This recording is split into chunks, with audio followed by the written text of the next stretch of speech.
જય માતાજી બધાને। તો સવારમાં આપણે ઉઠી ગયા છીએ અને કરી દીધી છે બ્લોગની શરૂઆત।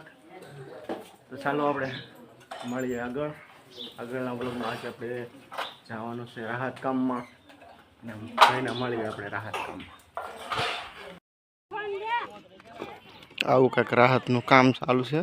તમારા ગામમાં રાહત ક્યારે હાલે છે કે નહીં કોમેન્ટમાં જરૂરથી જણાવજો। જો કંઈક આવા પ્રકારનું રાહતનું કામ છે, તળાવનું કામ ચાલુ છે મતલબમાં। તો આવીને જોયું તો અમારા કાનભાઈને તડકો લાગ્યો હતો। કાનભાઈ તડકો લાગ્યો તો ભાઈ? રાહતમાં બહુ કામ કર્યું કાનભાઈ। જો તડકો લાગી ગયો, બેસી ગયા કાનભાઈ। તો આવીને જોયું તો આ બે માણા ખાતા હતા ફેફસી। તડકો એટલો બધો લાગી ગયો, બહુ કામ કર્યું। હા બોલો તો ખરા, કઈ ખબર પડે ને। હા તો આ વિડીયોમાં એટલા બોલે તો ઘરવાળાને કેટલા ખીજાતા હશે। આવી રીતનું પાળો બનાવીને તળાવનું મતલબમાં કામ ચાલુ છે। તો અમારા ગામના સરપંચનું બહુ સારું કામ છે। એના થકી જ આ બધું રાહતનું કામ એકદમ મસ્ત મજાનું હાલે છે।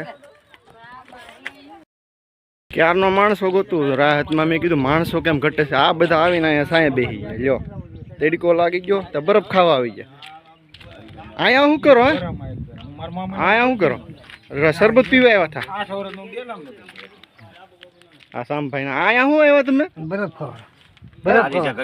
તો લારી હોય ઘરની તો અહીંયા આવી આવો ને। રાહત કામમાંથી તમે સીધા કનુભાઈ અહીંયા આવી ગયા। બોલો જો પાણી પીવા આજે રાહતના ફાયદા। પરેશભાઈ રાહતના ફાયદા જણાવો તો। રાહતમાં આવવાથી શું ફાયદો થાય પરેશભાઈ? રાહતના શું ફાયદા હોય ક્યાંક કયો તો ખબર પડે ને ભાઈ, આ પબ્લિકને બધાને ખબર પડે। તો ભાઈ રાહતના તો ઘણા ફાયદા છે। જેમ કે નાનામાં નાનો માણસ કે બીમાર, થોડો ઘણો બીમાર વ્યક્તિ હોય જે દાડીએ ન જઈ શકતો હોય, તેના માટે ઘણો બધો ફાયદો થાય છે। પોતાનું રોજગાર મળી રહે અને ગુજરાન ચલાવી શકે। તે માટે સરકારશ્રી અને અમારા ગામના સરપંચનો અમે દિલથી આભાર માનીએ છીએ। તમારા ગામમાં આવી રીતની રાહત ચાલે છે કે નહીં તો કોમેન્ટમાં જરૂરથી જણાવજો। તો આવો ને આવો સપોર્ટ કરતા રહેજો। જય માતાજી।